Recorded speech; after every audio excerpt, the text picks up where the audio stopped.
And then Judge Jeff Jones pulls up, talks shit to Tanaka. Tanaka ends up slamming Jones onto the limo. And then Jones says Tanaka has committed the crime. Now he has to pay the price. And that price will be awesome. The guy sits down. Then Jazz comes out for some reason. And Simon's pissed off, says, "Go away, you lazy Jazz interrupts before Simon can finish his sentence. She's Super eager crazy to kick his ass. Over more than you would expect. They were in Canada, right? They were in Villa Park, Illinois.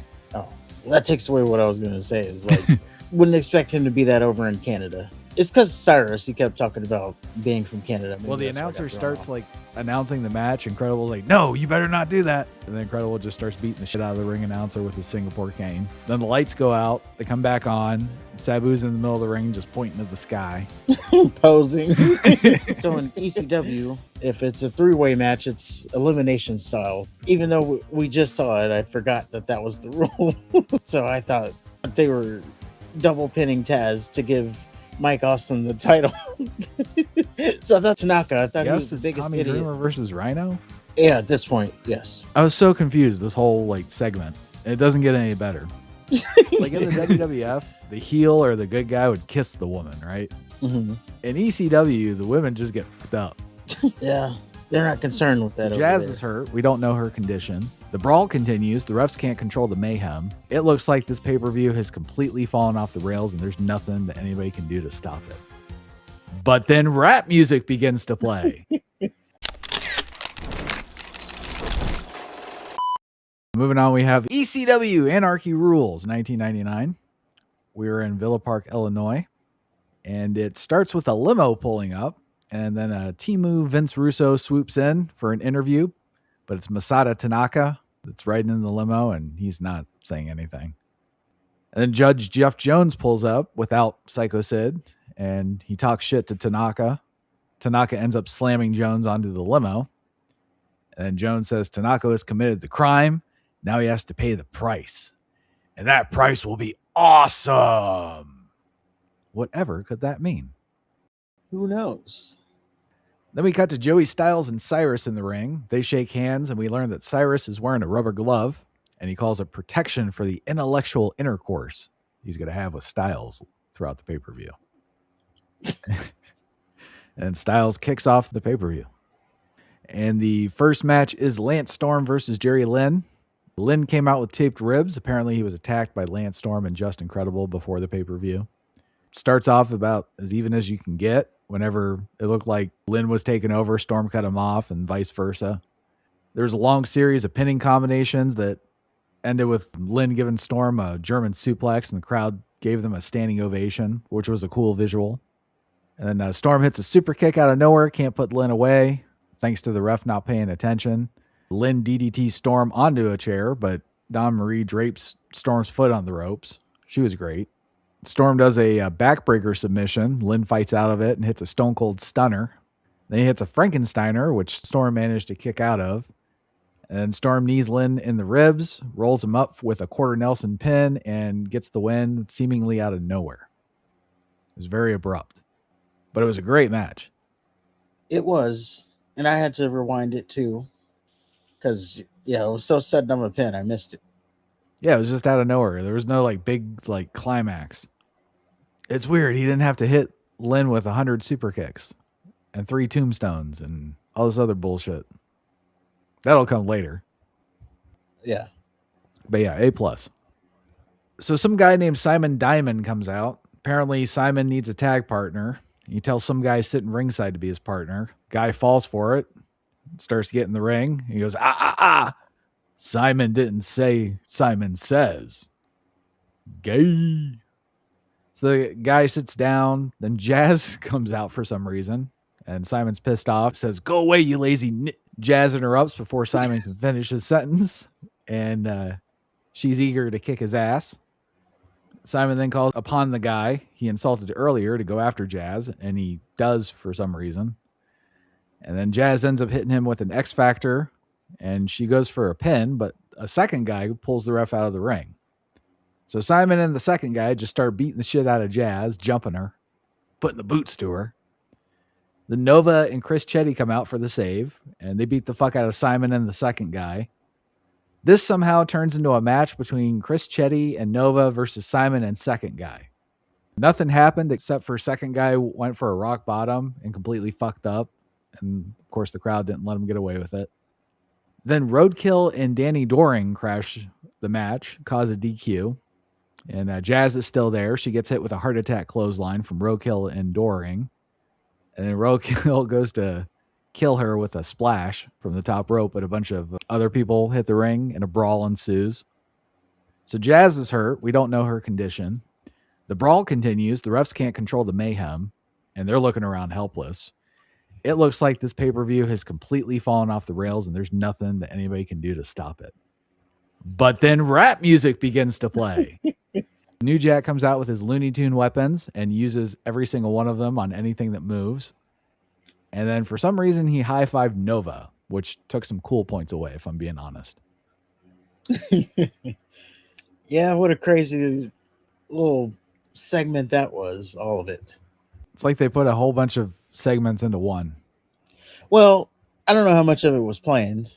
When Nova and Chetty came out, he did a lion salt and I guess fucked his knee up on it. That was the end of him in that segment. So then Nova essentially is now in a handicap match. And then Jazz, after realizing that Chetty's really hurt here, so then Jazz jumps on the apron like she's gonna then be the tag team partner. And then out come Roadkill and the rest of the carnage ensued. So it just seems like, when Chetty got hurt, it went off the rails, and they were just like, we got to do something to save this segment. So just send out Let's send out a bunch of people, and then New Jack can beat the shit out of everybody. Yeah. So lucky he was just so happened to be there with all those weapons. Do you think he just travels with a cart full of weapons? Yeah, in his suitcase. Yeah. But Chetty did get hurt on that. So they did throw it all off the rails. Well, after that, we have Little Guido versus Yasuhiro Tajiri versus Super Crazy. An extreme three-way dance. And this was the definition of every man for himself. Two guys would fight. The third one would come out of nowhere, take them both out. It's basically the entire match. Guido's fat fuck Big Sal got involved, hit Tajiri with the world's strongest slam and a powerbomb to Super Crazy. And later, Super Crazy put Big Sal through a table, drop kicked him up from the apron through a table ringside. Tajiri got put in a camel clutch Boston Crab combination. Looked brutal. And then Guido got eliminated first after being put in a Tree of Woe by Tajiri. Then Super Crazy followed it up with a moonsault. That was the end of him. So Super Crazy and Tajiri beat the fuck out of each other. And then Super Crazy hit a tornado scorpion death drop. Went for his 3 moonsaults, which Tajiri got his knees up on one of the moonsaults. And then he kicks Super Crazy in the temple and then wins with a brain buster. And I love the fact that he won with a brain buster. Yep, looked as devastating as could be. Gotta love a good brain buster.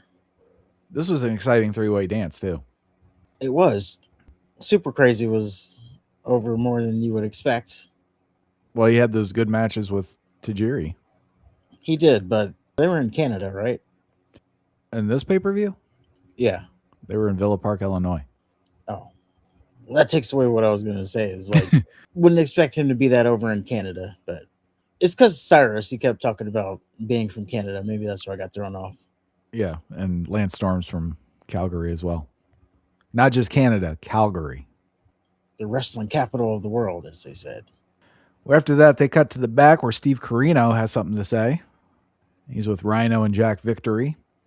Corino says he was going to pick a mystery team to face Tommy Dreamer and Raven. He says that mystery team was going to be the Insane Clown Posse. But ICP declined because they learned who the opponents would be and they knew they would lose. So Corino says Raven and Dreamer are going to wrestle him and Rhino instead. Can't wait for that. So you had Just Incredible versus Sabu. Credible comes out, says he's supposed to face Sabu, but he has something up his sleeve. And he pulls out an envelope, which he says contains a restraining order against Sabu. Sabu isn't even supposed to be in the building due to the restraining order. So Credible demands that his hand be raised and he be announced the winner of the match. And he gives the envelope to the ref, and the ref confirmed that yeah, he does have a restraining order. And he says, "Yes, Justin, you gave me a legal binding document. But tonight, there is no law and order. Tonight, anarchy rules." So fuck the restraining order. The ref says Credible will wrestle Sabu anyway. Well, the announcer starts like announcing the match, and Credible's like, "No, you better not do that." And they go back and forth for a little bit, and then Credible just starts beating the shit out of the ring announcer with his Singapore cane. Then the lights go out. They come back on. Sabu's in the middle of the ring, just pointing at the sky. Posing. Then Sabu proceeds to whip Justin Credible's monkey ass. Sets up a table on the entrance ramp, which Credible recovered. Put Sabu on the table after a Russian leg sweep. Then he put him through the table with a splash. And Sabu goes back to kicking Credible's ass, does a somersault from the ring into the crowd. Sabu double taps Credible through a table on the outside of the ring with 2 leg drops. And then Credible got busted open. They fight over Credible's Singapore cane, which Credible ended up with it and cracked Sabu in the head. They put Sabu through another table that was set up in the corner. And Sabu starts to build another head of steam, hits his springboard moves off the chairs. But then Credible hits a tombstone. Sabu kicked out of that. So Credible positions a chair, tombstone Sabu on it, and that's enough for the win, which I was surprised to see. Clearly, they're making the Impact players into something. Yeah, they're 2-0 on the night. And I thought this was a pretty good match. I don't think it was a planned blood spot. I think he got opened up the hard way from whatever happened on that table the second time. Because he was really bleeding. Yeah, he sure was. Yeah, I think part of the table caught him in some weird way. But it just added to, like, the war that they were in. So I thought it added a lot to the match. It ended up being a good match, too. It was a really good match. And yeah, surprising that Justin Credible actually won a match. I believe this is the first time we've seen such a thing. Yeah, it might be. It's about time, yeah. So up next, we have Masato Tanaka versus Taz, the ECW World title. Taz comes out, the fans chant, "You sold out," to him, and they believe that he signed with WWF. Mike Awesome appears in the crowd, and he's stopped by Paul Heyman and other ECW officials. And Taz begs Heyman to let Mike Awesome join the match because Taz is badass. Heyman reluctantly lets Awesome join the match, and he immediately starts fighting with Tanaka while Taz just stands in the corner and watches. So the 2 men stop, decide to go after Taz, and Taz puts up a good fight, hits suplexes to both guys. But then Tanaka hits Taz with his roaring elbows, and then Awesome follows up with a frog splash, and both men pin Taz. So the ECW locker room come out onto the entrance ramp to watch the rest of the match to find out who their new champion will be. They also give Taz an ovation. Taz tells Awesome and Tanaka to keep fighting. So they do. They beat the hell out of each other. Yeah, Awesome hits an awesome bomb. Tanaka hit a tornado DDT on the entrance ramp. Then one back in the ring onto some chairs. Tanaka goes to powerbomb Awesome from the ring through a table that's set up ringside, but Awesome reversed it, and he powerbombed Tanaka through the table instead. And then he hits an Alabama slam, then a frog splash. Tanaka survived that, so Awesome starts beating the fuck out of him with a chair. Then Tanaka gets power from the chair shots and ends up hitting Awesome with the reverse tornado DDT onto the chair. And he goes for the roaring elbows, but Awesome counters with a spear, gets a table and a chair. He comes off the top rope with the chair, decimates Tanaka. Like, out of all the things that they did, that was probably the weakest. Then Awesome sets Tanaka on the table. Tanaka recovers. They start fighting on the top turnbuckle. And then Tanaka, it looks like he's going for a superplex, but Awesome blocks it. And he power bombs Tanaka through the table off the top rope, like off the top rope. And that is enough to win the match because there's a lot of near falls.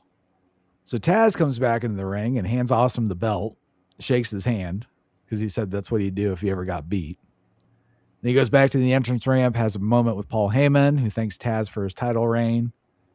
a Taz chant starts, and Taz tells the fans to chant Awesome's name instead, which I thought was kind of classy. And then Mike Awesome ruined it by saying that Taz and Tanaka are losers into the camera. This is close to the last time we'll see Taz, because he gets signed to the WWF and debuts in a couple months from here. I believe he debuts at the Royal Rumble. I believe so. Yeah, it was in January. Yeah, then it would have been the Royal Rumble. But Dun, go ahead.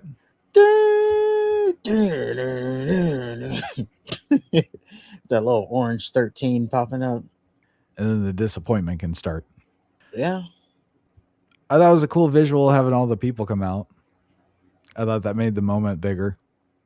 It did, and they came out, as soon as Taz got pinned. So in ECW, as we learned earlier in the night, if it's a three-way match, it's elimination style. So even though we just saw it, I forgot that was the rule. Yeah. So I thought they were double pinning Taz to give Mike Awesome the title. So I thought Tanaka, I thought he was the biggest idiot. Like, what? You're giving him the title? And then we'll fight for it another day. You be the champion now. We'll fight for it on my time. Yeah, that's what I thought was happening. But yeah, it turns out it was elimination. So then it was a good send-off for Taz. And I think he did enough to turn the crowd back around, because, they were definitely starting out with the "you sold out" thing as he was on his way to the E. Well, I don't think anybody expected Taz to lose. Well, I think they thought it was well, at least that's what they said on commentary. Oh, rumors are swirling online. So the IWC has made his way, unfortunately, to wrestling here too. I wonder what that would have been like. This was back in AOL. I remember reading like the D-Generation X was going to reunite like 20 years before it happened. On the AOL? Yeah. Did you go to websites, or was it like in the chat rooms? Yeah, I spent all my time in chat rooms. It was the website. Yeah. It was like this thing. It was like this fucking, basically like a Word document. Yeah, there wasn't no fancy stuff back then. It looked like Craigslist does now. Yeah. Wonder how they got it before then. The Wrestling Observer shit. Yeah. You'd have to wait for the information in the mail. Maybe I it guess gets to you before it happens or not. I don't know if it predicted shit. I never read the Observer. Yeah, I didn't even know about it.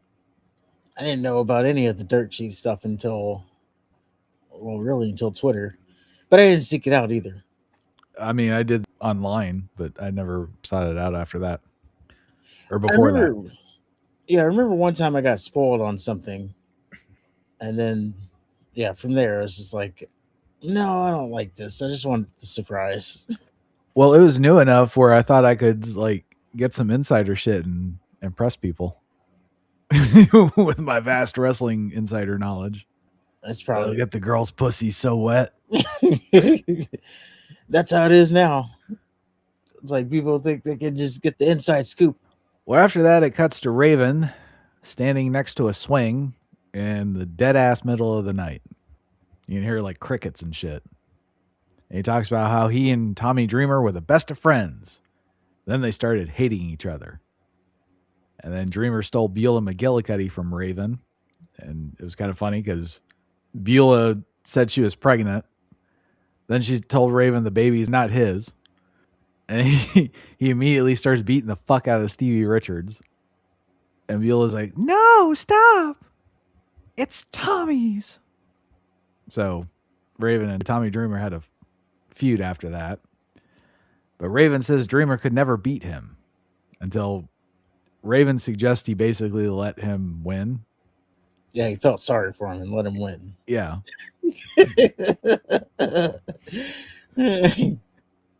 And it cuts to Tommy Dreamer DDTing Raven, and Raven looking like he was passed out. So I guess he sold it well. And then Raven says he's been away for 2 years.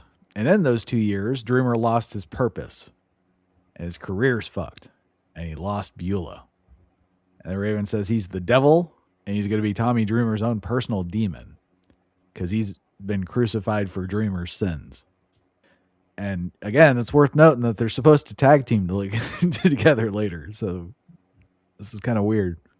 Yeah, I think they're the tag team champions too. They sure are. Speaking of which, they start to announce the tag match, but Joel Gertner interrupts and says he's going to interview Tommy Dreamer and Francine. So Tommy Dreamer comes out, and Gertner wants to know about Dreamer's back injury and how long Dreamer reckons he can keep wrestling. Dreamer doesn't really answer the question. He just says because of Sammy Sosa, I guess, he's going to ignore the doctor's orders and innovate some violence. He also said he doesn't need pyro or glitz, even though no one asked him if he did. So Steve Corino interrupts, says he's going to make Dreamer bleed, and then he sicks Rhino on him. And Rhino kind of looked confused. He's like, what? So he goes to get Dreamer. Bell rings. So I guess it's Tommy Dreamer versus Rhino? Yeah, at this point, yes. Yeah. I was so confused this whole segment. It doesn't get any better. So Rhino starts whipping on Dreamer, but Dreamer recovers, hits a Hangman's neck breaker, and you can tell Dreamer's back's fucked up. So he chases off Corino, then attacks Jack Victory in the wheelchair for no reason. And he starts fucking up Rhino in the ring, but his back gives out when he tried to give the big son of a bitch an FU. So Corino comes out with a ladder, but Rhino gets thrown into it, knocking Corino off the apron. And then Dreamer goes to DDT Rhino onto a chair, but gets slammed onto it back first. And then Francine kicks Rhino in the head for some reason. So he fucks her shit up. I really like how, in the WWF, the heel or the good guy would kiss the woman, right? Mm-hmm. In ECW, the women just get fucked up. Yeah. They're not concerned with that over there. Absolutely not. So Rhino's about to do something to Dreamer, but Raven comes out. He fucked up getting in the ring, it looked like. He did. But he eventually gets in the ring, and he hits Rhino with an even flow. So Steve Corino and Jack Victory hit the ring, and I guess Jack Victory doesn't need a wheelchair. I'm sure there's a story to that. And they start kicking the shit out of Raven and Dreamer. And Dreamer and Raven get thrown into each other. And then, they each hit a DDT and win the match. And somehow, that was the tag title match. Also, Raven had eye paint. And also made sure to give Dreamer the finger before he went to the back. Also, the hack disc jockey Man-Cow from that WCW pay-per-view was there too with his buggy whipped arms and his fat shirtless entourage because he's friends with Raven. Yeah. I was so confused about him being there too. Because I was like, was it the ECW pay-per-view that we saw him or no? It was WCW because he wrestled Jimmy Hart. Yeah. And I was like, look at this guy showing up in both promotions. I thought Raven got busted open. I had to rewind it a couple of times to see that he had eye paint on. I didn't notice it at first. And then, when he was walking at the end, I was like, huh. It was like some symbol on his eye. I don't like it. That's a little too fancy for Raven. But yeah, that was just probably that and the Simon Diamond segment. Probably the only black marks in this pay-per-view. So Axl Rotten is in the ring for some reason. And he calls out Mike Awesome, who just had a triple threat match. And he wants him to come out right now and defend his title. Lance Storm comes out instead. He's with Just Incredible and some other dude. And he says the Impact players are 2-0 and should get a title shot instead of Rotten.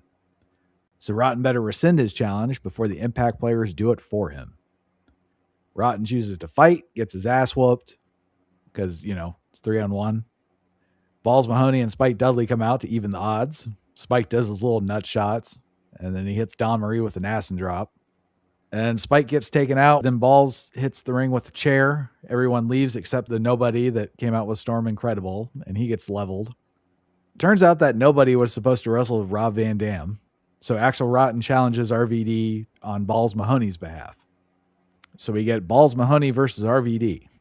And I got to be honest with you, I couldn't give one shit about this match because I knew RVD wasn't going to lose. That's fair. It wasn't a bad match. Don't get me wrong, I'm not gonna like go search out Balls Mahoney singles career matches and watch them all or anything, but it wasn't that bad of a match. Fair. Well, RVD did his dives and high flying shit. Balls used a chair. And for some reason, Bill Alfonso had to help RVD not lose to Balls Mahoney. And then RVD ended up winning with a frog splash. And then Balls and RVD hugged after that. I thought they were going to do a thing like, well, you had to have Alfonso help you. This ain't over. Why don't you face me one-on-one, you pussy? No, I think we got our fix from that. And that's fine. Not a big fan of Balls Mahoney. Or Axel Rotten. I'm not either. Like I said, it wasn't a bad match, but I'm not exactly going to be searching out any more Balls Mahoney stuff. But yeah, that was Anarchy Rulz. What'd you think? I actually enjoyed it overall. For me, outside of like the Simon segment, but again, what's his name got hurt. And it ended up with New Jack whooping everybody's ass. Yeah. Which is always good. But yeah, outside of that, I thought all the matches were pretty entertaining. What would you say was the match of the night? Or the pay-per-view? That's tough. Just Incredible and Sabu, just because of the blood aspect. Okay. Well, there you have it. Well, that was Anarchy Rulz 1999. Our next ECW pay-per-view is November to Remember, also 1999. And this is in Buffalo, New York. The main event is the Impact Players and a mystery partner versus Tommy Dreamer, Raven, and a mystery partner of their own in a 6-man tag match. But before that, we have WCW Slamboree 2000. This is the 8th and final Slamboree. Took place in Kansas City, Missouri. 10 matches were contested at the event. The main event was a 3-tiered cage match for the WCW World Heavyweight Championship. Oh, it's back. The champion, David Arquette, defended his title against Jeff Jarrett and Diamond Dallas Page. Oh, boy. The cage that they used was featured in WCW's produced film Ready to Rumble, which featured Arquette and Page. The cages were stacked, one on top of the other. Each had a roof on top of it. The bottom cage contained a trap door, which led to the second cage, which contained various weapons. Once outside the second cage, the wrestlers had to climb the second cage to reach the third cage, which was a much smaller cage. So the third cage was about the size of a storage closet, which contained several guitars, which of course was for Jeff Jarrett. And hanging from the ceiling just above the roof of the third cage was the championship belt. So I guess the object was to be the first wrestler to gain possession of the belt. Sounds simple. Yeah. WCW doesn't really do cage matches that well, do they? Well, they had the War Games, but yeah, outside of that, no, they didn't. They got too cute. Yeah. Well, other matches, we had Hulk Hogan versus Billy Kidman. We had Sting versus Vampiro. Shane Douglas versus Ric Flair. We have Mike Awesome versus Canyon. And then we have Sean Stasiak versus Mr. Perfect. I guess he came out of retirement. I wonder if he's still going to use the I hate rap. Guess we'll have to see. But that was our Wrestling Rewind. Good stuff. Seems like this is going to be a interesting WCW pay-per-view. They've been interesting ever since what's his head came into the picture. And now that he's working with Eric Bischoff. Yeah.